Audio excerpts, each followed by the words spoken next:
Brendan Fraser. Brendan Fraser. He is I met him first during Dickie Roberts, the movie, and we asked him to come in and do a day or two and play himself, and he did. That was nice. And he was super cool, and he's a huge star. Huge. He's always been a rep of being a cool dude. He's that was the height of his fame. He came over and did us a favor. We got to chat with him, and there's so much going on with Brendan. Plus, just give some of the movies. I mean, you really. When he was 23, I believe he starred in Encino Man. That was probably playing the a one frozen caveman. broke through. And, so then he was just huge hit. The 90s. He was doing George of the Jungle, the Mummy trilogies. He's had this incredible career, and then for different things we'll talk about, he sort of went away for a little while, and then he came back. I saw him on the Showtime show, The Affair, and he was great in that. And I hadn't seen him in a while. I go, damn, he's a great actor. And then recently, as everybody knows, he's done a movie called The Whale, in which he plays a 600-pound man. So there's sort of all things Brendan these days, and people are just really happy to see him back. Such a likable it's like guy. It's nice to see everyone pulling for someone, and he doesn't really need pulling for. I don't think that's what he's asking for, but it's just nice to see someone that's a good dude. Every career is up and down, and to still be killing it, and to know he's always probably knows he's good. It's the opportunities. That's for everybody. You just don't always get opportunities. Oh yeah, totally. So he's back, and it was I think it was Lauren or Bernie that always said, the talent doesn't go away. So your career can go like this, but the talent doesn't go away. We're gonna ask him about standing ovations. They go to Cannes Film Festival. You got a 12-minute standing ovation. I go, do people feel dumb after a while? Do you ever use the bathroom in the middle of standing ovation? I'd be texting with one hand. How long can you go like this and you go like a bunch of seals? But we'll get into that because there's a 6-minute one he had at Palm Springs and he had an 8-minute one. I'm like, so first they stand, and it's like 20 seconds, and then it's like that festival hears about it, and then 2 years later it's like longer than the movie. Yeah. Just, but the French love to do that. You know the French. Right? We'll do a deep dive into that. We won't tell you about The Whale. We'll talk to him about it, so you can wait for that. And but what a movie! And here he is, Brendan Fraser.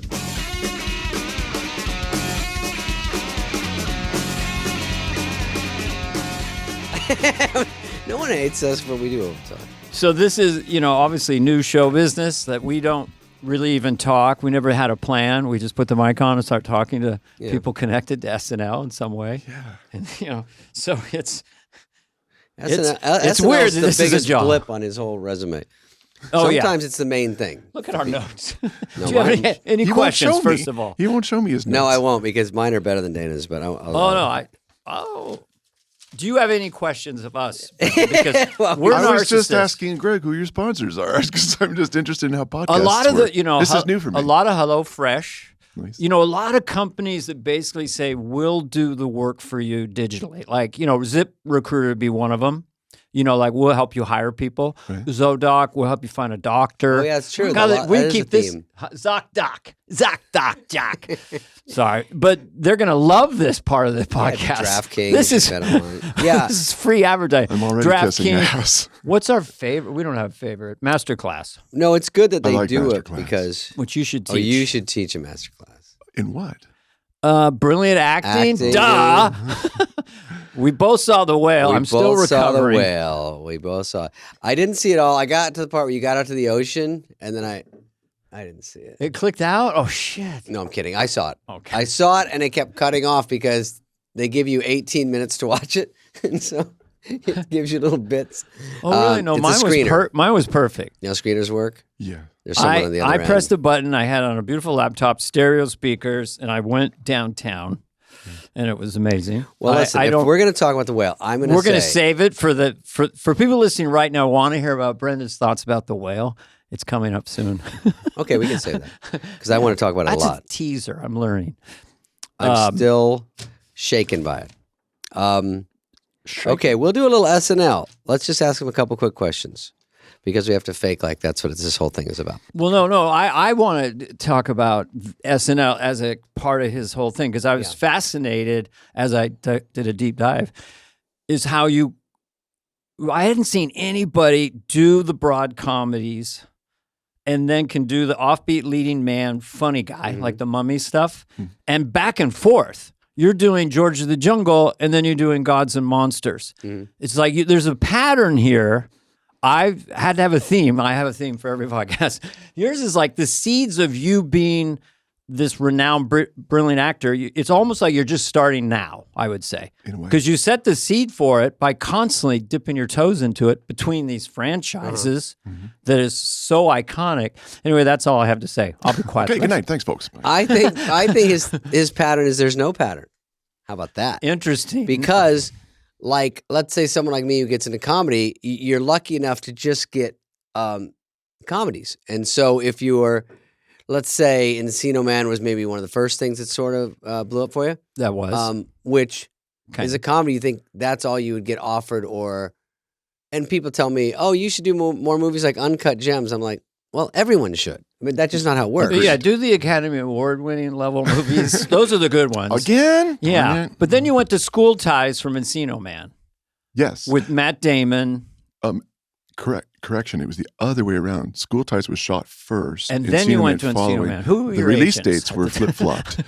Wait, so you... I don't work with them anymore longer. This brilliant drama, and then you went with this broad comedy, or whatever you want to call it, a full-blown comedy. A straight-ahead teen comedy genre that I don't know if it's really being done that way anymore. You know, kids go to high school, have a big discovery, throw a party. Not. That's my sons who are basically 30, I'll just round them off, that you're so much a big part of their childhood, and they miss just big, funny comedies that just exist to be funny.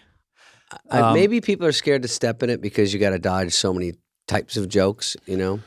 That's really your domain and expertise. Yeah, and that's the hard part. They start pulling stuff and cutting stuff, and you just lose something. Maybe those days are over forever, but it's just like anything. You just like Madonna. You got to figure out a different way to make a comedy that's still big and funny.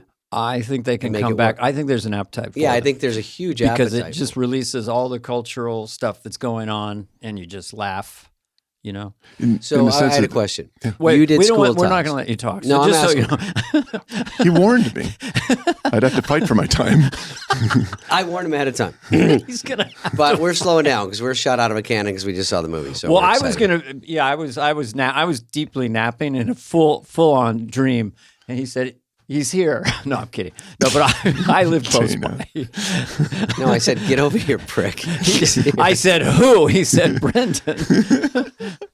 So the School Ties is sort of a heavy drama, right? So you get that now. Is it because of some sort of feedback or buzz from that you, when you go for Encino Man, that helps that because you've got one in the can that people like? Sometimes that's how it works. You know? Chronologically, I went into Made for Encino Man before I got hired to do School Ties. Wow. And I was reticent to do Encino Man because it was too kooky, and I wanted to, I don't know, step out as a very serious actor straight out of college with my BFA in my back pocket and a lot of aspiration. And I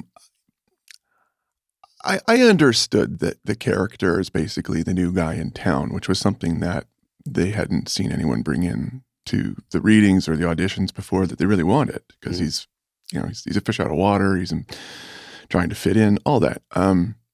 But it was so broad, and I didn't really know anything about film or comedy. And then School Ties came down the pike, and I read for that, did nothing with it because it didn't go anywhere. They were casting at DriftNet to find their David, as I learned. And then a number of months later, they came back to it with a new casting director who had me go in and read for Sherry, and they did a screen test. And I thought when they said, "Do you want to test?" I was thinking exams and something. That's how green I was. Got the job, and that was great. I read with Matt Damon and met a lot of the other guys who were already hired. Was off to Boston and Massachusetts to shoot School Ties, and was getting messages from Encino Man with George Saloom and Les Mayfield were quite driven to get me to come on board. And then partway through almost finishing School Ties, I was having a conversation with a really great guy who was called Keith Wester. He's not with us anymore. He was a soundboard mixer, and he had a great voice, and he was always mixing sound, but he was on his own radio show in a way as he was reading. He was really a charming guy, and he was mentoring a lot of us. And I was talking about, what are you doing? And I was conflicted and very serious, and got this comedy thing they want me to do, and they've offered it to me. And he said, well, hang on, there's this, it's a drama, and you got a comedy. It's not a bad thing to have, as he said, he joked about it. A bird in the hand is worth two in the nest. Is that the Bush? I think idiom. Bush was near ahead, and I just realized my voice is so loud compared to Brendan. I'm screaming. I'll sit up. He's very quiet. Well, can I say something? I saw an electromagnetic visual thing around your mic. Maybe it's your charisma, but I'm sorry. There's a flash feature on my phone. It just went. Yeah, it went swoosh. So Greg Holtzman and quite annoying. Heather. I'll turn that off. I don't want to be that guy. So. Well, I didn't want anyone to get electrocuted during our podcast. It's my own lighting feature. When I say something interesting, he's got a light that lights this him. Guy is charisma. It's like there's a lightning. But by the way, you had to, when you read the script for School Ties, it was the first time you had to not have clothes on and act. So I saw you had to have a fist fight with Matt Damon in a shower. Yeah. When you read that in a script, are you like, okay, or I can't wait for that day? Well, you don't look forward to it, but I understood what the scene was about, was exposing one another's prejudice and all its it was naked aggression. And so it kind of drives the point home. Yeah. And 17-year-old boys fight. So they get the lock it, let's figure this out with our fists. It's interesting. I don't want to interject, but I like to interrupt David. These people throughout your life, anybody, could be a parent, brother, friend, who'll say these casual things that kind of tilt you in one direction or another. We could all have stories about that. So this one guy said this thing to you, which made I'm going to go do Encino Man, or it tilted you that way. It helped me make up my decision, because his point was, if you're new to the industry, your calling card will be, I can do something dramatic. I can do it all. Comedy, tragedy. You can do you don't get that off. You don't get that chance a lot. So you have a chance before the one comes out. You're like, I can do the other one, and then now you can get hired for two different kinds of movies. That was the hope then. So and by the way, Encino Man is a good movie you can do wrong. Like that. No, it was that. Really reading it, he was great at it. I remember seeing it back then.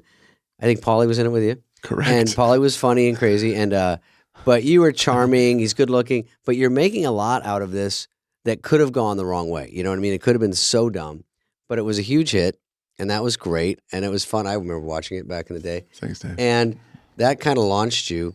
I remember my first audition was for a movie called I wrote it down. It was one George with Jungle? Dead Poets Society. Oh yeah, wasn't that around the same? Prior to that, I remember. Yeah. 89. 88, 89. I was in college then. Yeah. So what did you say about it? I just remember that film was coming out and it was being promoted, and I was seeing a young Ethan Hawke and the cast on Oprah, I think it was, to do press for it. So it was prior to, and you did movie anything in my. Yeah, I did a couple auditions and didn't quite make the cut. So from I'm not Georgia Jungle. You have so many in here, goddamn. Yeah, there's so many. But I just want to interject this too, because is that you said that your dramatic training, so you're doing some of these movies and you're just totally committed, like as a dramatic actor, essentially, when you're doing even Encino Man. Yeah. You're not thinking comedy, you're just playing the scene. I don't know how to think comedy. I think I'm the least funny person I know. And so I saw some pretty funny shit on it. But my approach, it's a risk calling comedy anyway, but my understanding or approach is that if you think you're funny, you're not. Yeah. And if you try to be funny, for sure you're not. So play it as a straight ahead reality, right? Yeah.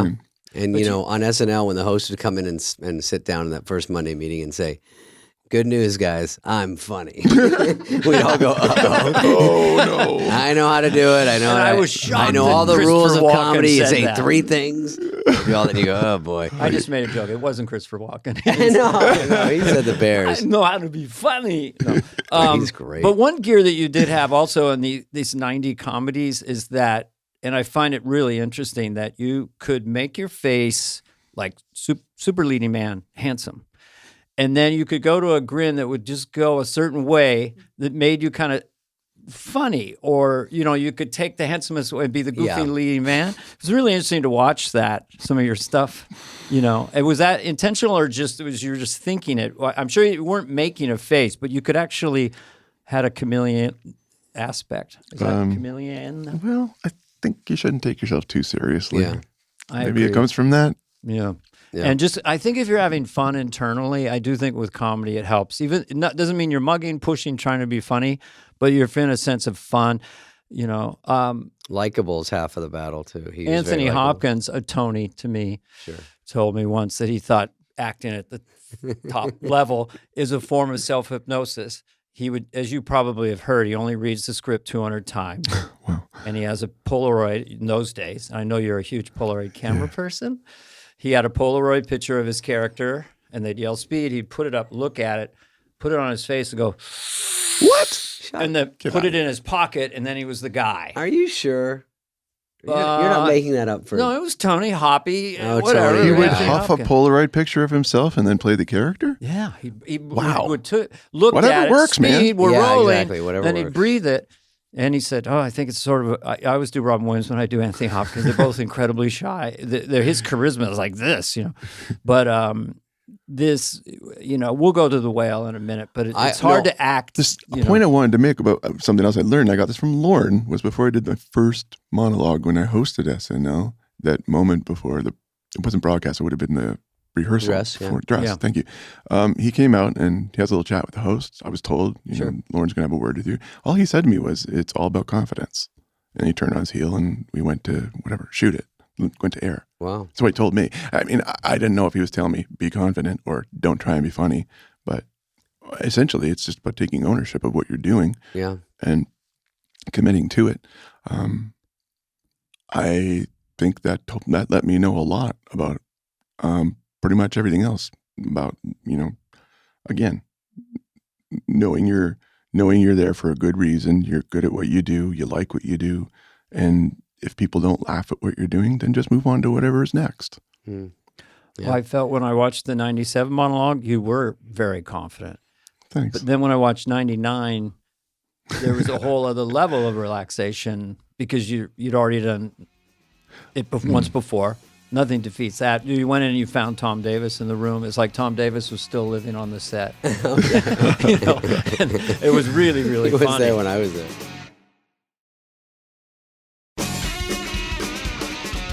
What about, when did Airheads come along? 95? 95. So I was hearing you talk about that on some, with Sandler. With Sandler. I didn't even put that together. I was like, oh, what's that? I was jealous. Whenever he's mentioned, I try to do that, just under my breath. Yeah. He's listening, trust me. So, by the way, listen to this, Dan. So it's, Adam was asking you, or you guys are kind of bullshitting about Airheads, and then Adam goes, oh, and Farley was on it. He was on for 2 weeks. He did a lot of night shoots. And it was probably the most fun I've had on any set. I'm sorry. Were you in Grown Ups, Adam? Traitor. No, it was very traitorish, and you agree. I'm glad you agree. And Grown Ups 2 also. He could have picked either one. But I remember Airheads, and I was jealous. I think Bob Simons did that movie. I think it came along. Yeah. And you were shooting down. It was in New York, some of it. There was some inside stuff, and I would came to watch. I don't think I knew you, but I knew Adam and Farley and Buscemi I just met. So that one kind of was a fun one too. It didn't do great, but another fun comedy one, right? It's come around. I do a lot of fan conventions now, and people show up dressed like Chaz Darby and the characters. Oh, yeah. The posters to sign. They scream, if it's too loud, you're too old. Yeah. They're flipping you off. Double barrel flip off. And you just get them right back. Oh, I love you, bro. You know what? I think it's really fun when you get a movie that lives on, because sometimes movies do well and you never hear from them again, and then some sort of live on, and it's good to have the ones that live on. I think it resurges because it's nostalgia for a whole new generation. I did one called PCU, and then people go, oh, PCU is great. I didn't love it, but I go, oh, yeah, okay. Hey, listen, if there's people that get into it and forever, and it's kind of timely again now because it's politically correct and all that stuff. Right. Some of my movies were buried in Nevada in a mine. In a And silo. then If you could have saved Clean Slate, you could have played that baby. But they would test boys. nuclear bombs and just do it because they wanted to blow that movie up. People still like Wayne's World. Come on, you guys. Yeah, Wayne's World. Favorite of Who are we mine. kidding? Dana. Let's talk about Superman. I just heard that. That can be a quick story, but Oh, Superman, what was the era of Superman? Was that an audition or was that a meeting or how does that work? that would have been in the year 2002. It was on the Warner Brothers lot. They were looking for a new Superman, and I think there were like 5 or 6 guys around town who were being juggled, their names juggled around. Sure. There was a test deal, same thrill. Oh, come test in. deal, what? Yeah, I went in on a Fox or the Warner Brothers lot, put on the outfit. No, first I went into an office somewhere in Wilshire Corridor, and they locked me in a room with a script that was printed on crimson paper with black ink. Could hardly read it, but you can't photocopy it either by stealing it. Okay. And I could read it and give it back to them, and then they For a Superman movie. I could know the story. Okay. So was it since Christopher Reeve? This is like the first Superman back? I oh, don't no, it'd be way think later so. than that. Yeah. I think Reeves might have done the third one in the 80s. So, Right. Brandon Ruth played the part. That's He- what he who got the ultimately job. got your part. okay. Correct. Okay. Well, it's his, but I mean, I was an aspirant for sure. And there was a screen test. How did you talk as Superman? I mean, did you kind of lower even? You have a pretty deep voice, but did you? I didn't want to put quotation marks around anything, Yeah, and so I did you didn't just pretend play to be yourself? Superman. I tried to, get back and think of it. Well, the script that was written was like, it was like heightened text. It was Yeah. like, They seem like that. Dramatic. had a gabbler or like big stuff that you would have done iambic pentameter Shakespeare and all classic text. Yeah. And so I gave that kind of approach of just taking everything seriously and playing big objectives and Yeah. and just trying to approach the piece as if it was a giant opera in space. Did you have any lines like "Lex Luthor, you're an idiot"? Close. Some bitch. Close. Tizor was his name. I was bellowing, Tizor! Like, I'll kill you, Tizor! I would have done it as Super Encino, man. Gee, I would have loved that. Tizor, change your name, bitch. Yeah, was Zod in one of those, or am I crazy? Zion. I No, love Zod. There was a woman Yeah. and a man with black hair, and they came down there going bzz, bzz. They were- the 3 that got in the painted glass. I That think was the it's original. I like- love that one. That one was brilliant. Yes. The first Christopher Reeves With the Superman. glass prism floating around space. 79, Breaks, and they the go, planet explodes. It wasn't Brando and all that, was it? Brando was in that. He He was was. amazing. Zod. Give my only Maybe I read forgotten for son Zod. to the planet. But wait, that doing other Trump. story. Brando is Brando Trump. is Trump. He is a little bit. That sounds He's good. Regis. Get out of here. And he's a little bit. He's a little bit of Brando. There we are. There's no one finer than Brendan Fraser. Anyway, I just have to sorry. tell him I'm just a quickly. little punchy right now. You're I'm sure giddy. you're more punchy than me. No. No, he's beat up. You're giddy from the whale, but we're not talking about that just yet. I want to tell him about his big can't break in wait. Dickie Roberts. Now, Yes. Dickie Roberts, where everyone was saying a Brendan Fraser.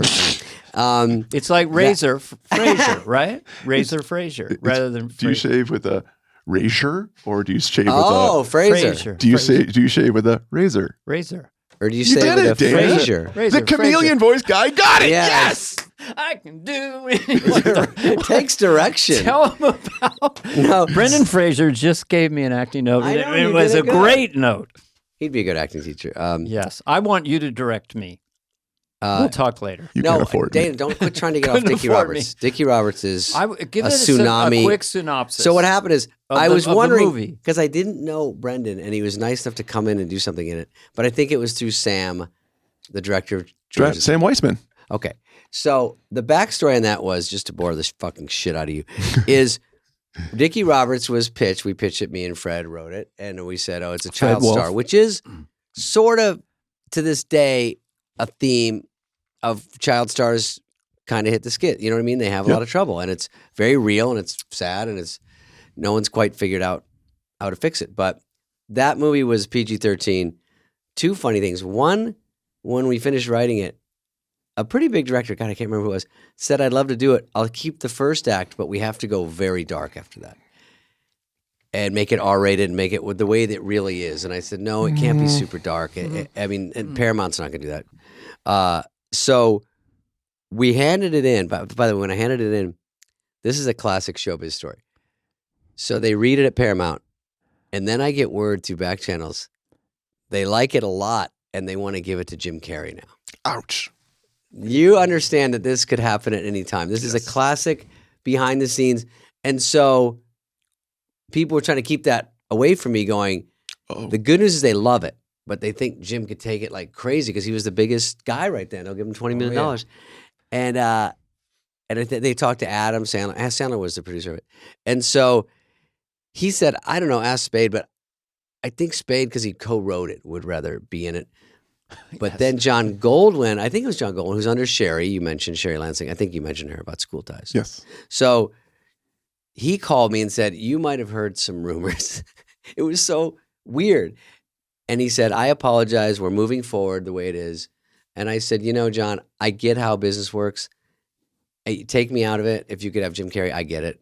It's really not personal. Yeah. I'm trying not to take it that way. And he said, no, we're moving forward, and let's do it. And so that was such a wake-up call. Like, those conversations happen every day. Yeah. And you just don't know it. I shouldn't have known it, but I found out. He said, you still want to do it? I said, yeah. So we did it. Brendan was very nice, came in, and what did you do? Movie. Lovitz was in Dickie it. Roberts. I was playing myself. Yeah, he's playing himself. Oh, you did a celebrity cameo. He was. Okay. I was proving that I think I know celebrities because I grew up and I was wearing gloves and I was crazy. But that child star thing could go. There's really dark because they're kids and they get involved in all these crazy adults, and then there's the drinking and so we sort of did a skim job of making it, but it was fun. We brought in a lot of child stars to do it, and then at the very end, some of them aren't with us anymore, but it was very interesting to talk to them up front, just and hear some of their real stories.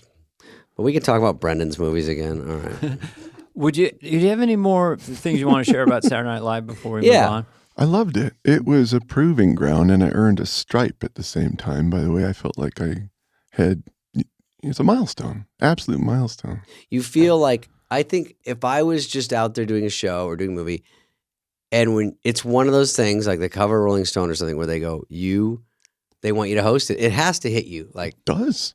It's just a big deal. It's not insubstantial at all. And when you host that show, you own New York for an hour or so in a feeling that you get. Yeah. Oh, it is. It's the coolest thing. You feel like you're a part of the city in a meaningful way that I wasn't anticipating. The whole machine. Everyone's trying to help you. Everyone's there to make sure you're okay that week. And I think it's about changing clothes.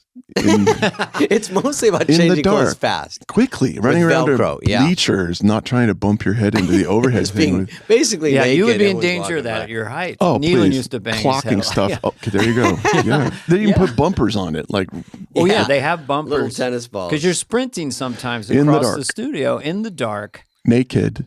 Essentially naked. Underneath the seats of everyone watching, so there's all these asses above you, and you're like, crew guys are walking by, they've got me stripped naked. This guy walks by with a cigarette going, Spade, I thought you were going to start working out. I go, hey, get out of here. You're not supposed to look. I would just close my eyes. I was so humiliated. I just had a little underwear on it. I was completely bare-chested, everything. They're combing my hair. They're picking at me, and I just closed my eyes, and this can't be happening. I wear 2 Speedos in case my main one breaks. All right. I wore a Hooter clamp. You know the Hooter clamp? It's a thing that keeps everything in place. Oh, really? It's called a Hooter clamp.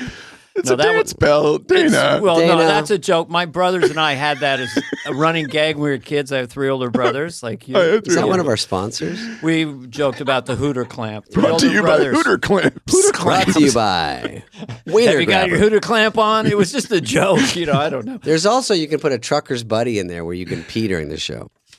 That's real. We don't. Okay, no. 3 older brothers. Wait. And SNL. So 97, I had gone. I know you probably looked for me for about a half hour. I had gone by then, and then was Will Ferrell? I think was there. Yes, he was. was. So what was your cast? It was sort of Will, maybe Molly, Sherry, Colin Quinn, Will Ferrell, Tim Meadows. You were in a really funny sketch with Sherry O'Terry and Chris Kattan where they went crazy in the gym. Yes. Like, what, you want to work out, huh? That aggressive sexual thing. Do. The most committed sketch players ever, probably. And you were right in there, at the end. Come on, you guys. And every time you'd play along with them, they'd start screaming at you. It was really funny.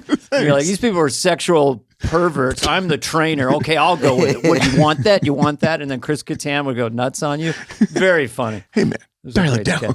Yeah. So, It's fun to be in that insane world of like sketch, and then the second you're like taking a bow in your head going, we got through it, here's the crowd, it's live, and they're ripping you going, Again. you're the UPS guy in this one, you have a Russian accent, Right. going like, oh shit, there's another one you're looking like. Or even worse, if there's a sketch you fell in love with, that one got cut. What? No. I know. That's between dress and air. It's heartbreaking. You know. It's Were you on the first Delicious Dish? That's where No, not the first one. I was on it, though. but it didn't. The applause at the beginning, I felt like it was new when you were on it, or maybe it was the second I time. wouldn't know what to compare it Then to, but it I became think huge, Peach Sweaty and Peach Sweaty's that- balls was already Sweaty balls. yeah. Is That Ryan? happened He was before. coming on with a little beard and glasses and playing sort of this quiet nerd playing very small about squash or something like that. Yep. That was me. Yeah. Yeah. Okay. Yeah. And what were there? Yeah. Okay. The scary thing is giving Just notes being to someone very like a host. Like if Good I'm with Good Brendan, Times. Good Times. Was that it? Good Times. you Yeah, walk yeah, up to good him and times. go, Good read times. this a little Good times. harder. Hey, this. Because writers get to be directors on SNL. I had a hard time understanding that concept. I'm like, who's the director? Who's the director? And someone actually pulled me aside. Brendan, Everybody is. The writers are the director. You are the Dude, I wrote my first sketch. They go in the booth and watch it. I go, what does that mean? I'm the director of it? I don't know what the fuck's going on. The great thing there was, when William Shatner came on, he was so loose, like during the dress show or whatever. He seemed like, he goes, well, why would I can't, because we're so under rehearsed. Like, it's ridiculous. There's cue cards. He wasn't So- even stressed yeah. because, why bother? Can't believe people take it seriously. You can't rehearse. So it is just, I loved it personally because I can get up in my head. I love that it was so fast. Yeah. Okay, let's just go. Plant less our time to feet. think about it. Right? No time to think. Just go, go, go. But I'm jumping ahead to the Mummy. Now, the Mummy, The in Mummy, England, it's called the Mommy. I'll see your mummy and raise you the whale. No, we're getting to the whale. That's the big ending. The whale is the big kahuna. Yeah. All right. But the Mummy, I liked it because Easy, leading Ahab. man. Say it again? Easy Ahab, hunting for the whale. Yeah. There you go. No, we'll get to that. But Sorry, the I Mummy interrupted you, is a David. giant Giant. franchise. Yeah. 3 huge movies Yes. that Brendan starred in the knots. Correct. Yes. Yeah. Now, the What Mummy. did you make? it What a- was your biggest payday? So- No, let me see. Oh, yeah. Tell us about You don't have money. to tell You make us. a lot of money. Biggest You don't have to tell us how much money you got paid. That was I a don't joke. even honestly recall, to tell you the truth, because most of it's gone now. I know the feeling. One Oh, day yeah. you're I have a flush, question. and the next day I- little birdie comes and takes it all away. Sorry, Do you Johnny remember making $1 million? My first yeah, million, I do. I remember. I don't And- remember Well, what this it was, is but a I remember really making good it. conversation. Isn't that a good conversation? 'Cause First million. Well, what do you net? that's the thing. Is it $1 million in the Exactly. bank? People don't understand. What's the check shock on this one? I remember my first paycheck, and it was for $17,000 on a pilot I did. what the net? I went and picked up my check from the agency. It said $9,000, and I went to their accounting department. This is a mistake here. And they pulled me aside, and they're like, "No, kid, you got to pay taxes. You got to pay a commission." Oh, I had the commission. same I had thing. no idea. You're out. I mean, if you get $1 million, you probably make, and this sounds crazy to people because $1 million is so much, but when you walk with 375,000, you go, You round down to 25 cents on the dollar. yeah, because because you got agent manager. You get used to sometimes the business gross manager. figure, and your friends hear the gross figure. Yeah. Right. I drove to an Still agency a lot. once with my wife, and I think it was a $30,000 check for a pilot. And we're like, we're rich. It's Yeah, of over, course. babe. Exactly. We went in. It was like $1,300. I tried to give her a hug. She pushed off me. like different. Get off me. different You're three. not You said you were rich. Yeah. Just kidding, honey. I got it at some point, and I was so excited about it. And okay, and my question about the Mummy were, it was early in CGI, kind of. Yeah, it was the tip of the spear at ILM with John Burton running Oh, it. ILM. And- Okay. And they had done a lot of stuff with, I want to say, like Terminator. Shit. Yeah. and, ILM was a big one.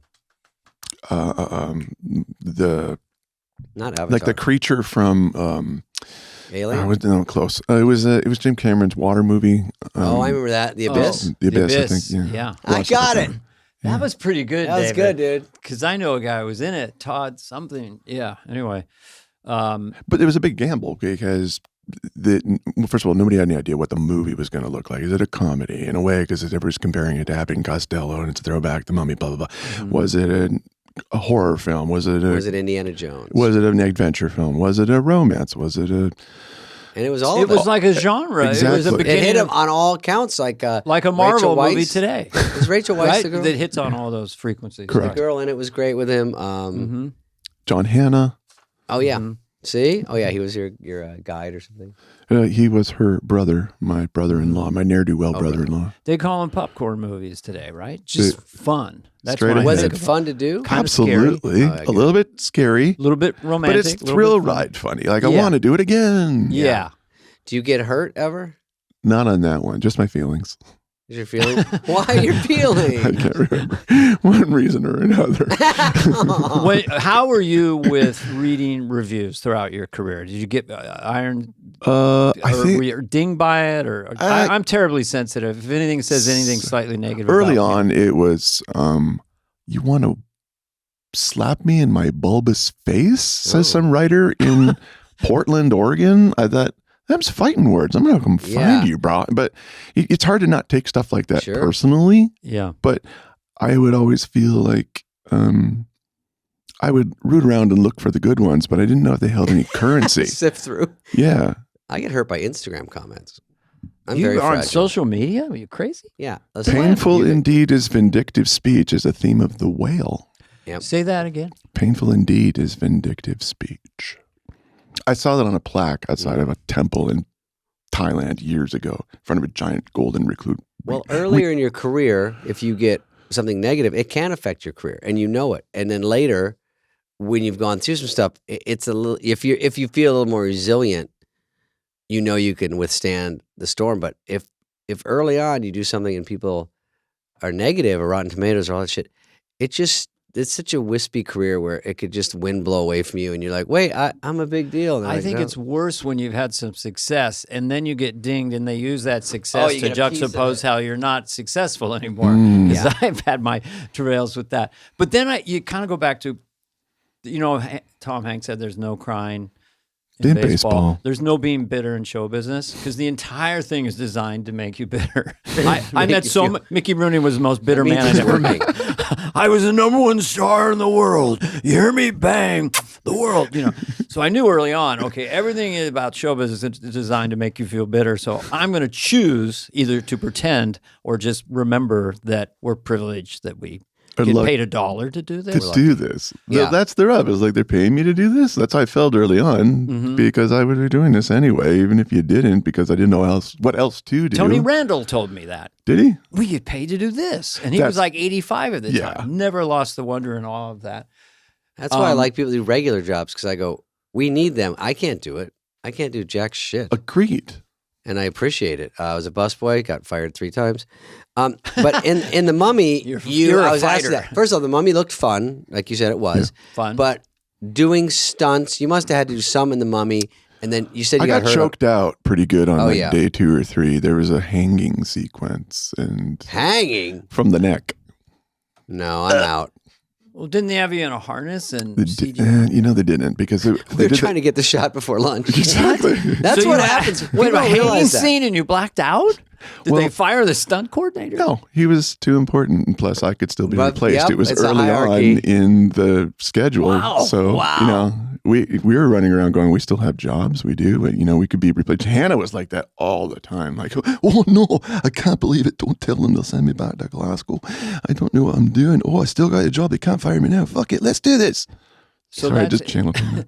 You can't. It's hard to complain on the set. You don't want to be a complainer. I got choked out because the rope was on my neck. Steven said, hey, it's a medium shot. It doesn't look like you're hanging because they already shot the wide of the stuntman in the harness. And he went, bang, and it looked great. You only need a moment. And then they go in on a coverage of Rick, choking. Did one shot, came in, and he said, hey, look, it doesn't really look like you're, dying. Can you really, dial it up? And all right, I didn't like what was happening anyway. So we went for another take, and I remember watching. The camera was on tripod, came around, there's a guy screaming off camera, and I remember looking, I could see the matte box, and I thought, okay, I'm really going to sell the hell out of this, and I made up what would really make me look like I'm choking, like I'd been asked, so I huffed air really hard and started hyperventilating and held my breath, so I thought, I'll get really big red veins popping out of my eyeballs and all that. That's the stupidest thing you could do if you're at carotid arteries are being choked off. And the guy holding the rope above me on the scaffolding was the stuntman, and he brought up the tension, and I was on my own feet. On your toes. On my you're on toes, your toes and I had nowhere to go unless I was a Ah, ballerina. yeah. And I don't. All I remember seeing is the map box come around, and then it was like, mew, Went black. an iris closed, like someone turned the dial down, like, boo. And the next thing I knew, there was a British voice going, Brendan, Brendan. And there was dirt in my ear and in my teeth, and it felt like my elbow was behind my head, and the world was sideways. I didn't understand it, and my shin really hurt, and everyone was quiet as a drop of pin. Forget it. They were screaming their heads off moments ago, earlier. And I thought, what just happened? And then it kind of dawned on me that these guys are medics. They're trying to wake me up. Everyone's looking at me. It was while it didn't hurt per se, it frightened me more than anything else. And I didn't like having that feeling of, being the fallen team player when it happens in hockey or football or something. Everyone gets quiet. Yeah. And I kind of had this emotional reaction, like Yeah, I you did would. something wrong or I didn't The know. whole set's dead silent. And Simon Atherton, I outed you, runs over to me and he goes, all right, man, cool. You're in the club. Same thing happened to Mel Gibson on Braveheart. Ha ha ha. I'm like, I want to go home. Wow. Initial here. Press hard for copies. We won't sue. I passed even that think of that. test. He is a great stunt guy. He went on, he did a lot of really good stuff that Wow, we've all I've never heard of someone having that experience. Apparently Mel Gibson did on Braveheart. Like, I want to Yeah, but wear. you said, let's do it again. There's a difference.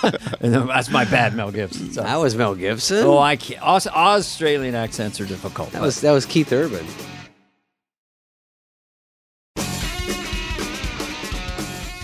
Okay, now I just want to touch on. We're making our way toward the whale. Yeah, we are.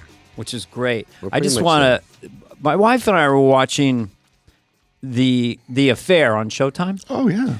which I think is a really, really great show. And then you Me come too. on for season 3, Yes. and it's a precursor to your skill at the whale or whatever you've done throughout your career, because you must have got a lot of heat for that character, Gunther, this damaged, sadistic prison guard, and all of a sudden there's Brendan doing his thing. So it really stood out for me, and I really recognize that's Brendan Fraser. I mean, he's killing it. So did you get that feeling from that part? The conceit for that was that he was a doppelganger. He was the bookending character, and it's lifted straight out of it's creepy German fairy tale lore. The doppelganger is your other half. Doesn't necessarily have to be your twin other half, but looks like you and is there to teach the protagonist something about themselves, and they're doing it through the use of violence. So that was Gunther, and that's evidenced in the Rashomon quality of Rashomon story quality of like what really happened from different perspectives that the affair was structured on. When you would pick up little clues of, all right, Noah's car got Noah, yeah. His car got bashed into by Gunther, who was trying to chase him down. He saw him in the rearview mirror, but he pulls over and he thought it was a vision, but the camera pulls back and there's no damage on the bumper. So did it really happen or not? And then by story's end, he gets out of jail and confronts him in his own home. And it turns out the guy may have just been a well-meaning social worker all along, who worked in the jail and wanted to make sure that the inmates had a structured plan when or if they got out. And he was confronted by him on his own front lawn. And you should be left wondering, did that really happen that way? And I think that was the perfection of that show, because they did that in so many ways, from retelling a story from different characters' perspectives. Her point of view, his point of view.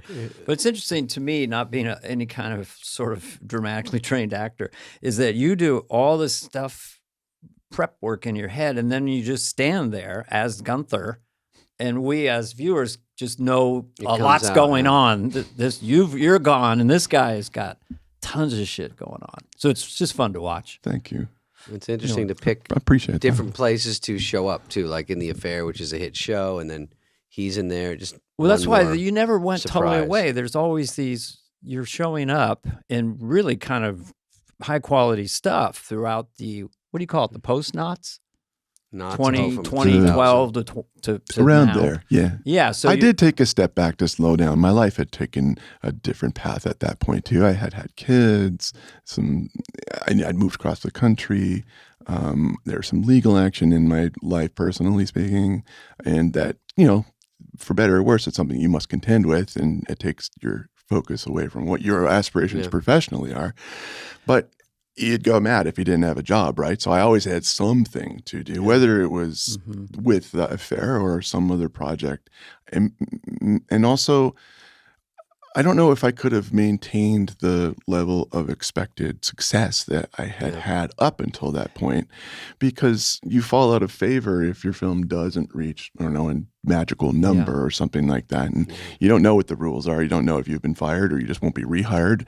Yeah. So you got to take it in control of yourself. Being someone who had a botched bypass and had career difficulties, I just wonder how you process that period of not needing to go and do it personally, but it's sort of on record that you had troubles and various things. Same with other people.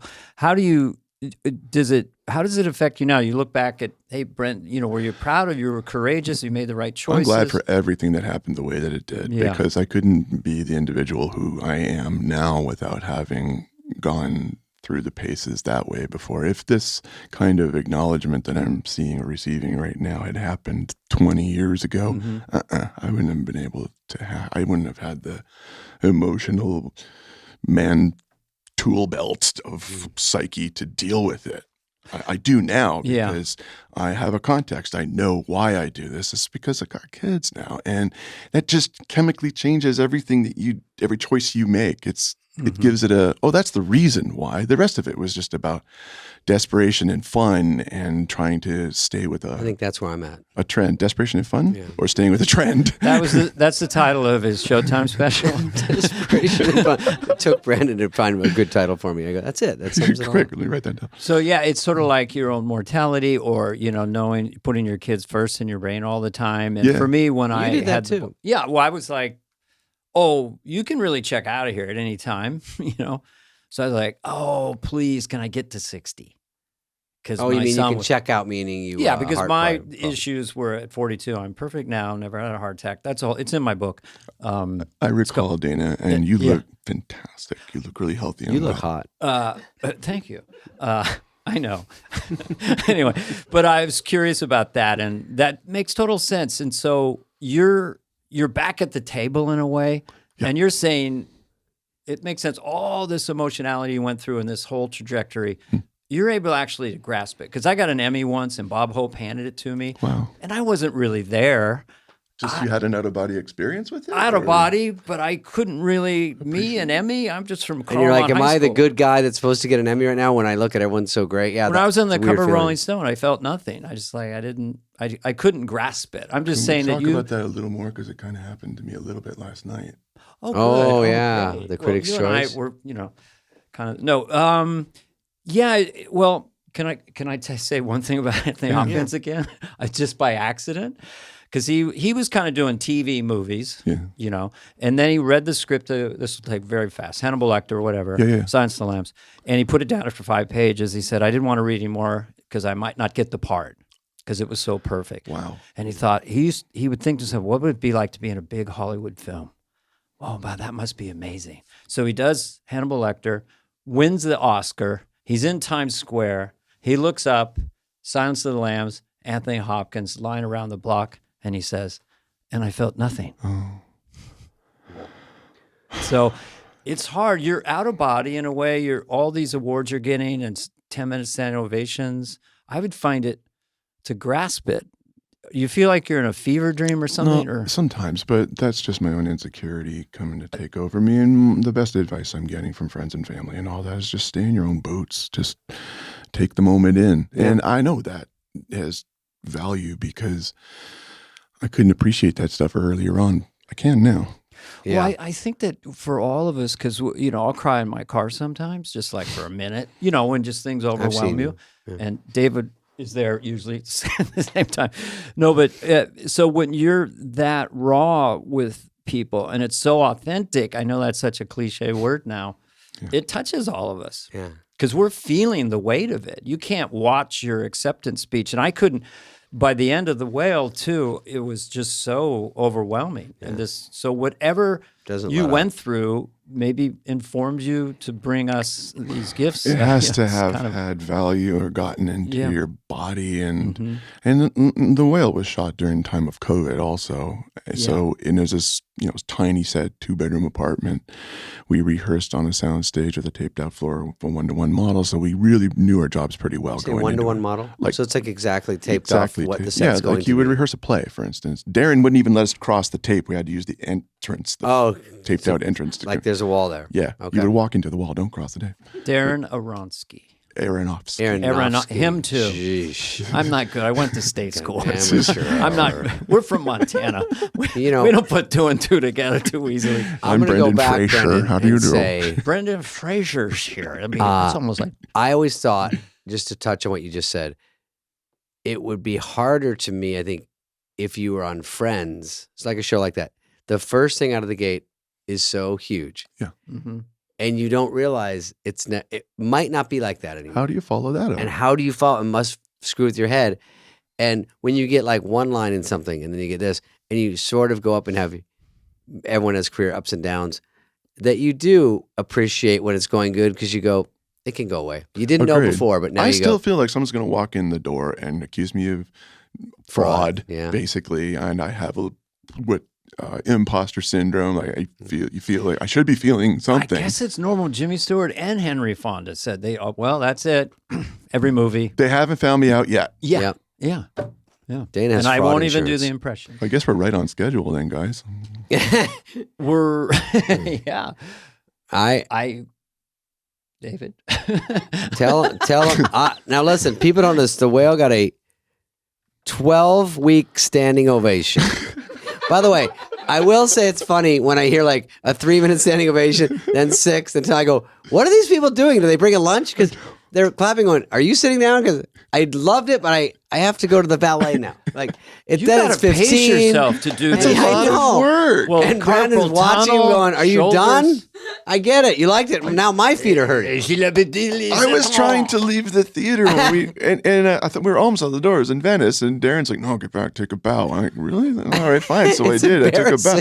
It wasn't, but what you don't see is I was looking at 1,200 people, and they're all crying, and they're Italian and stuff, and they're doing this side. You can't nut. So was that a moment? I was just curious about this when I see that. Like you do the movie, so everyone's starting to get you hyped up.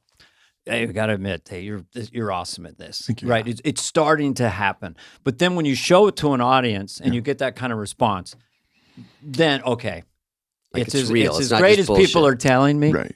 And so see why that would be a waterworks moment, maybe even more than because it's proof they actually like it. It's not just some agent or somebody telling you that it's good. You're great in it. Are you having a sense memory right now? I was just no. Because that. Oh, no, wait. I am now. Now I am. No. Okay. Because it feels like that would be the first. What was the first one that you showed it to, where you were with the audience and they Venice. Venice Film Festival. 1,200 seat theater. I don't have the number of seats, but there were many people. And you have no idea how it's going to go. I know that I've seen it. I know that after you finish watching this film, the credits roll.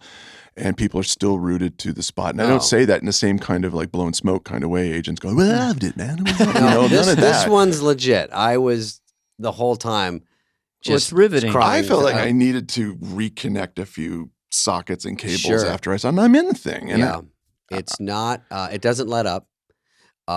Your daughter in is wonderful. Sadie Sink. Sadie Sink is from tremendous. Stranger Things. You and her Liz together is that energy is magic. The two of you. She came in, coming in hot, and she did not let up. She was tough too. She was tough. The estranged daughter. She's, first thing, Sadie is a genuine article. I watch this kid winning the game ball every single day at a front row seat. Her talent presages her years. I don't know, like, where do you come from? And she is, as Darren describes her, she's like a jewel. You look at it one way, it's interesting and new and beautiful and all that. And there's something, a new facet. And she was just consistent, a stone cold professional in her approach. Just always gold star performance. I could say nice things for the rest of her time here. But Sadie, is also a young woman who has a big family. Her father is a football coach. He's got a handshake on him, like gripping a handful of channel lock pliers. Like, are you a stonemason? Like, ouch. And it's just him introducing himself. So she comes from a real strong family. And she has this gift. It has to be. Yeah. Her approach to playing this part was, and I saw it.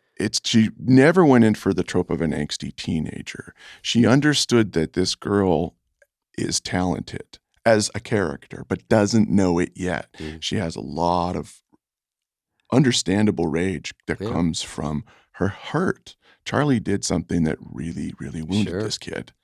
And he didn't have to pay the bill on it until it confronts him and life doesn't. That's the movie. You invited the bill being paid. Exactly. So she comes back and she's demanding of to get what she needs. Sadie's focus on that was never to crack until the moment when the spell gets broken in a way, when he finally crests his Mount Kilimanjaro of making his apology to her. And come see the film. But that's the I'm moment. Welling up just thinking about that part because first of all, watching it from different eyes, my dad left when I was 4 and my brothers were 6 and 8.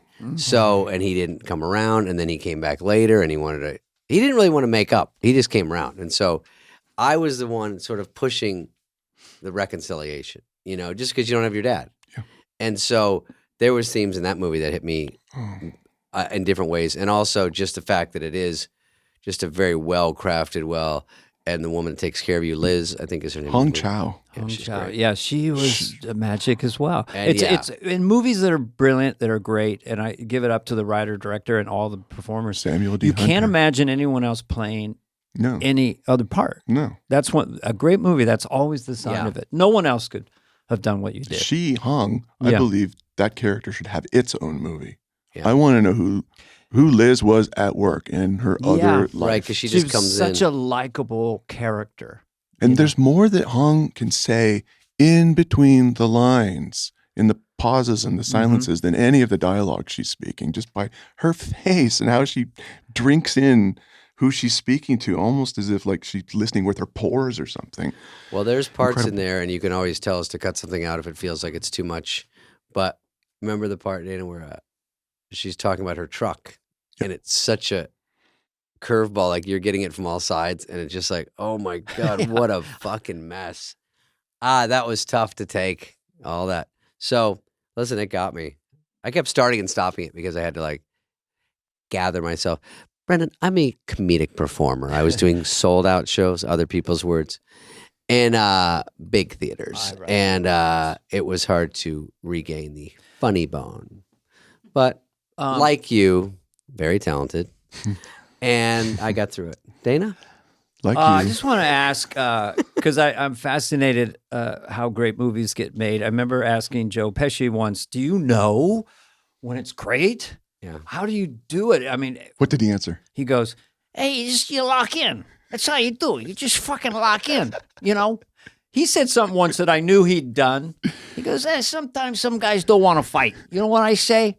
Sugar bowl across the nose. And you could tell he'd done that move. He's not a big guy, but doesn't matter. But he says you lock in. So for me, when you're shooting The Whale, how does Darren approach that? So he's got these diamond gems. You're in your thing. You're this big giant person, and you're just so locked in. Does he do you a lot of takes? Do you ask for more takes? Is he? He likes to shoot a lot of takes, and and that's okay with you. Look, we're all there once anyway. Yeah. We knew, like I said, we knew our jobs from the rehearsal process. So you made your discoveries and you did your bonding, you made your mistakes before you walk up, and so you're just a bunch of actors showing up, going, it would be really cool, and looking at the sides every morning. No, we knew how to play the music because it was a play. Yes, precisely, and for that. Each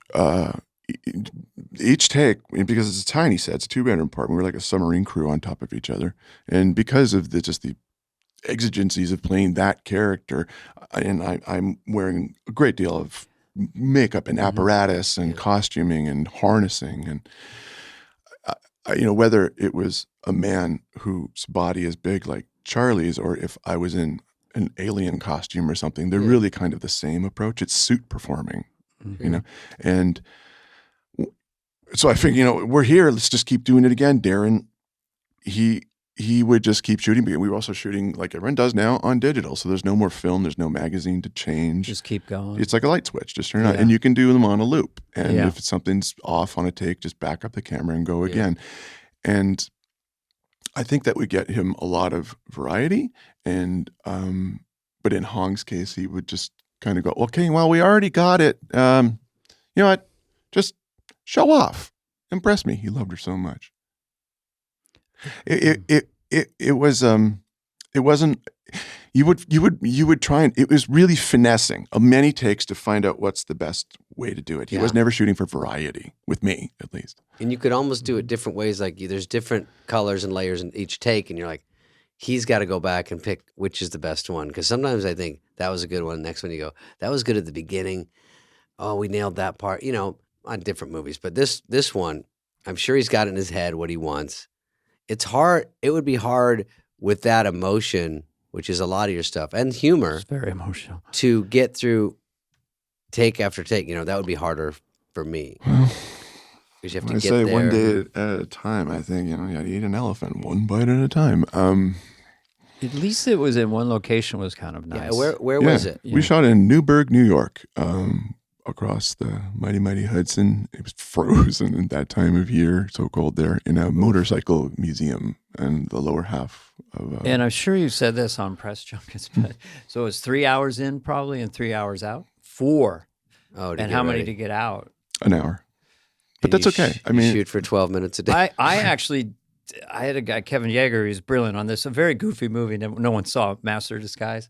I love Master of Disguise. Hey, wait a minute. Let me get Can I record this? Master of Disguise. I'm a Master of Disguise. It was anyone we interview that mentions it gets a little. It was very, very silly. But he like 8 hours with me sometimes. Wow. 8. Honest. Yeah. In which character? Do you remember? Well, it was the Turtle Man. I'd get there at 3:30 or 4 sometimes. Oof. He would spray spackle, very detailed on my hands and stuff. Yeah. Was he built? Were they putting appliances on you that were already built? Appliances on when I did Quint from Jaws, Robert Shaw, Shark Go in the Water. That was a big one, Right. Look exactly. And I'm encased in rubber. I don't know if you had a situation. I'll ask you in a second. And they said Barbara Streisand's here today because James Brolin was playing the father. Mm-hmm. So I had lunch with Barbara Streisand, but I'm in full prosthetic Robert Shaw makeup the whole time. Weird, yeah. There was no time for me to get out. So do you have goofy agents or people come by? You're completely Charlie. You're fully your guy, and then you're talking. You're talking as Brendan. It was a little. Weird. There were moments of that. Yeah. But if we weren't like in the production or the family, there weren't that many visitors anyway. There actually 0 because it was COVID restrictions and all that. I think David from A24 came around and just put his head into my cooling tent and say hi. My cooling tent. Yeah, I did. I had a cooling tent with a Barker lounger. Yeah. Because you can't get up and run to lunch. You have to I needed to be wheeled the 70 or so steps from the chair to the set, to the chair, to the set. I won't say anything more about the movie, but yeah, I could see right. that. We're talking about the movie The Whale, which is doing very, very well box office wise, I've read. I mean, it's getting a big audience for an indie film. It's hard to make adult, thoughtful dramas at the moment. I hope they'll turn around. It used to be that's all you could make if you wanted to do something small. It was a thinky piece that went to a film festival and then you hoped for distribution or something like that. But what with streaming and all the different ways to consume content. After rehearsal, how long did it take? After what? After you were done with rehearsals, how long did it take to actually shoot it? I think we had like 30-something days, not including weekends, but 30, 32 days. Okay. But we shot mostly chronologically, which was really helpful. That's fun. Yeah, that really helps. Through. I wouldn't say it's a fun movie, but I'd say that helps. That helps.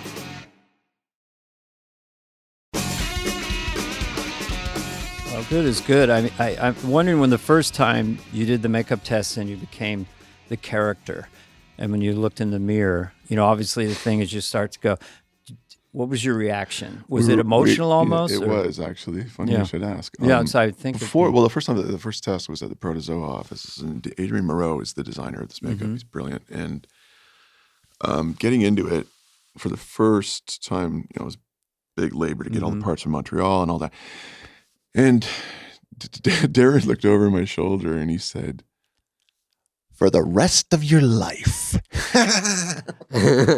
What does that mean? That's what I thought. What does that mean? And then I thought, I know what you mean, actually, because you can't really divorce yourself from me creating this character for better or worse. Hope you remember it. Yes, you can be remembered for something for the rest of your life for any number of reasons. Well, there's never been a movie that explored people who suffer from obesity. Not in this way. No. I thought about this long and hard. I remember. Not this way. Right? Yeah. The closest I could think of, and this might be reaching for it, was Dom DeLuise in Fatso. Oh, interesting. It was called more of a Fatso? broad comedy from the 80s, right? Or 70s? It was really emotional too. Yeah. And I drew inspiration from John Candy in Planes, Trains, and Automobiles. Yeah. Do you recall when he was deriding him and he says, "Go ahead, I'm a big guy, you can take a shot at me. Yeah. But I like me. My wife likes me. Yeah. I'm good enough." I mean, and he looked like he was going to crack in that moment, and he probably was.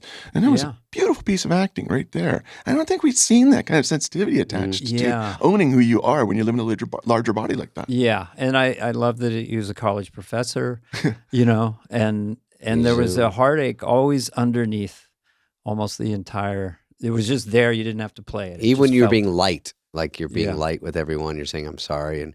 But it's all in really your face. So the suit kind of goes away after a while because you're just watching you to see what's going on. That's the hope, because in absence of it, being a success with our finely tuned brains seeing makeups versus CGI creations, and you can tell where the dotted lines are, and you automatically go, you have to make a decision about suspension of belief. I'll let that one slide. But with this, it was a straight ahead analog makeup. Yeah. With the exception of maybe a light digital curative, if like a piece of fabric on your shirt was acting up in its own movie or whatever, that we'd fix that later. There was a scene when on the bib sort of shape of the collar, when Charlie goes down the hallway to go to bed, he takes his shirt off before, and anyway, that was the full suit. It was very heavy, and anyway, apart from that, what you see was what you got. But if it didn't work, there was no movie, and the rule was, this is a makeup and costume that will obey the laws of physics and gravity. It will not be what we've seen so frequently, which is a foam, light foam, a Halloween costume kind of silhouette that an athletic actor wears, and you sort of defy gravity and bounce around the way. And I mean, that's a different movie. It's a different genre. I have mixed feelings about what's funny about that and what's not. No, you look like it was very belabored to do anything. That guy was ill. He was not well. You really, I mean, when you were wheezing and I felt suffocated. I was really when the heroic moment with his daughter, where he's, I don't want to give away the ending, but when he gets up, that put me in a puddle of tears. I'm feeling it right it's now. It's having the strength to get to your feet. And do what you need to do. Just someone who loves his daughter so much, and it's impossible, and he's going to do it anyway. And anyway, you should see it, folks. If you like great drama. If you like great movies, my God, jeez. Sorry, so you got me again, Thanks, Brendan. What do you got for Brett? I think we should let him go on his flight. Here you go. Brendan's a very nice dude, and Brendan he came Fraser over on the way to go to more stuff in London about the whale. On another human note, everyone, there's so many awards in our lives growing up. You're a Canadian, you speak French, but there's the Academy Awards. I mean, you've already nominated Golden Globe. You've won Critics' Choice. I don't know how many more there'll be, but do you let your mind wander to that idea of an Academy Award? No, I can't. I don't want to get ahead of myself. I can't read those tea leaves any better than you or me or anyone can. I laugh at the prognostication that goes on because nobody knows shit. Nobody knows anything. No, it's always a surprise. Disabuse yourself of having the inside track. You do not. No, nobody knows. You do have to keep that attitude. Yes. Right. It was Herman Melville who wrote, "I know not all that may be coming, but come what may, I will go to it laughing." Yes. I lived by that since Venice this and now. A few other maxims and idioms along the way. Another one being ignorance is the parent of fear. It's better to know, better to go towards the risky things that we're reticent to know about or learn about, so that you have a fully formed opinion about it, a more well-informed opinion, than just ignoring it and condemning it early on and remaining frightened. Yeah. That's, again, Melville, 1851. Moby Dick. Exactly. With Gregory Peck. That too. Saw it as a little kid. Was always blown away by it. Did you just do Gregory Peck? Gregory Peck. I've kissed bigger lips than yours. I'm Gregory Peck. I'm Henry Fonda. I can do these guys, but no one knows what they talk like. Yeah, I know a lot about a GAF projector. Now, you're a Polaroid camera. GAF. Anyway, I just do the voices. But, you know, those Rich Little voices, those old movie stars. I loved Rich The Little. only one you could do now is Jimmy Stewart because of It's a Wonderful Life. Kid came up to me, hey, you did the It's a Wonderful Life guy. But the rest are all fading out. They don't know who they are. They have no it's frame of okay. reference. Is that right? Our They first don't. movie stars. I still do Nixon in my act. It seems to. Can we get a taste? No, my accent's stupid. Isn't that the standard? That's it. No, that was, Nixon was a good go-to. Alderman and Dean, they were the ones that led me down that path. Well, good luck to you. I think anything that happens from now on is all gravy. So it's Brendan, been great. Great talking to you. I'll give you one little thing, and Yeah, I'll give do me it one as little Hans thing. and Franz. Fee, fi, fo, fum. Oh, boy. I smell an Oscar nomination. Oh, God. Sorry, he's laughing.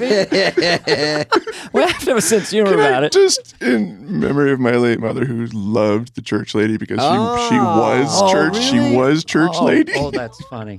Well. We're up there getting our awards, aren't we?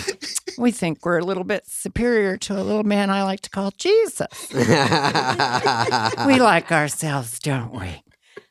We're having a good old time at the party circuit where alcohol is served and the sluts there are plenty. Yeah, I don't know where she came from, but I'm flattered that your mom got some joy out of that character, and my mother-in-law, who's Irish Catholic, loves it as They would well. have got along great. They loved it. No one took offense to it, even in the Bible Belt. They just loved. But it's just fun to be superior. We like to talk on our little microphone, don't we, David? Yeah. We've got a podcast, and we feel superior. I don't know where it's an idiotic character, but Brendan Fraser exudes likability. I'm so happy that he's laughing right now because it's been he got me. David saw a little bit. We laughed, but So anyway. I saw the whole thing, you jackass. The whale?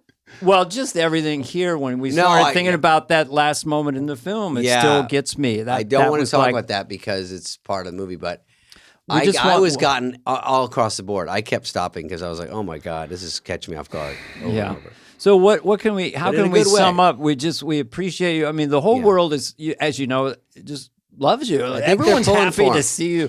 It's not always the really case. Nice. And I know that it is. You've been through everything, and it just seems, well, that's show business. And then there's life, and it's hard to, kind of puff yourself up at this point and go, hey, damn right, I will never let that. And it's never going to happen, but at least I would just enjoy it as much as you can. You got a little run going? I agree. Thank you. As much as you can. I appreciate Ride it out. a lot.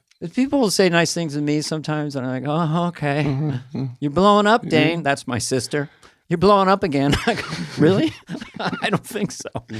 So I know, but for you, your training and what you've shared with us about your, quoting Melville and what you're doing, I mean, that's the true path. Like what's, He knows what he's doing. what's the work, In the end of the day, you did this brilliant piece of acting in this film. That's all we have. Thank you. Look, I summed it up.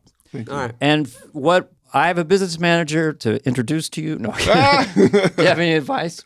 No, he's doing good so far. Yeah. So anyway, well, good luck in dude. these next few weeks going through the circuit, and we Thank you, only wish gentlemen. you the best. And we also really want to thank you for coming on our Yeah, very podcast. nice. It's my absolute Very cool. pleasure. No, it's very very flattering. You got to talk toward the end. I thought that was a big deal. We tried to interrupt. I said to David before, let's cut him off 50% of the time. We We had don't a even strategy. we don't have to coach us on that. No, we hope you. Is there anything else you feel you want to say to the world? Just thank you. Because we have a really Thank you. big following. Just thank you very, very much. All right. And, No, it was a do complete enjoy pleasure. Fly on the Wall with Dana Carvey and David Spade. Here you go. Brendan Fraser, thank you. Hey, what's up, flies? What's up, fleas? What's up, people that listen? We want to hear from you and your dumb questions. Questions, ask us anything. Anything you want. You can email us at flyonthewall@cadence13.com. Okay, here's an AMA, guys. Dana, get prepped. First of all, pick a sunglass. David, I'm going to let you pick for this segment. I don't mind the little. No, I like those better. All right. Okay. Twins. Love the podcast. The recent Farley tribute was great. Sent me on a YouTube deep dive of Farley's time in SNL. What a legend. Question for David. You mentioned a movie you and Chris were pitched shortly before he passed called The Tree. Do you remember specifics? Yes.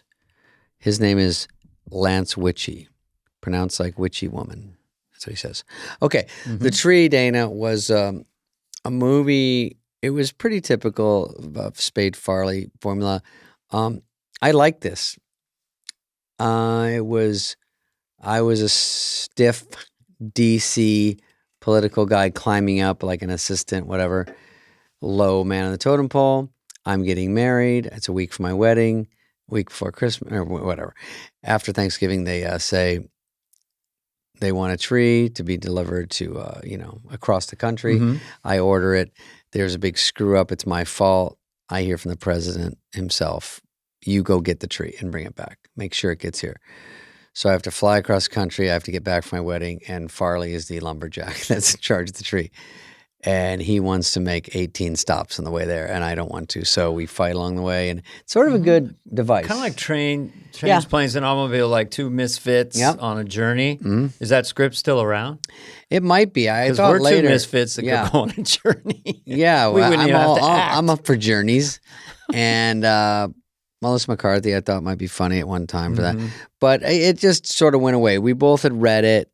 We had done, we'd just done 2. So we thought, let's give it a breather. But at the end, we were like, the tree was pretty funny. We could probably shape that or get somebody on that. So anyway, it didn't work out.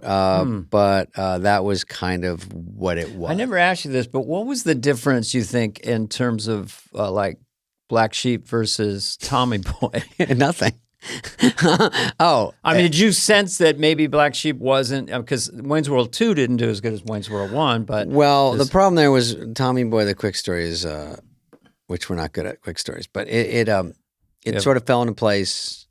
Pete Siegel's director, Fred Wolf was on the set. We're just adding jokes. We're just all screwing around. so no yeah, one's it was watching the light and farm. easy, and then Yeah. the pressure in the second one. Second one, we got your director from Wayne's World. Penelope, she's Yeah. good.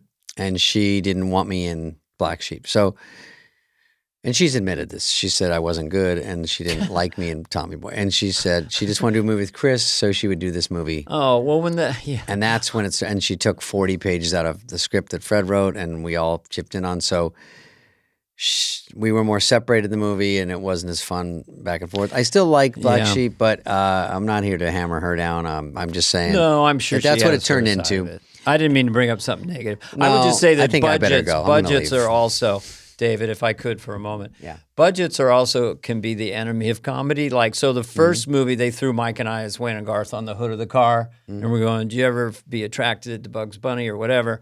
And it was like, took 20 minutes. Yeah. Do you ever, Wasn't overthought. if she's a babe. If she were president, she'd be Abraham Lincoln. So it was just one take, go away.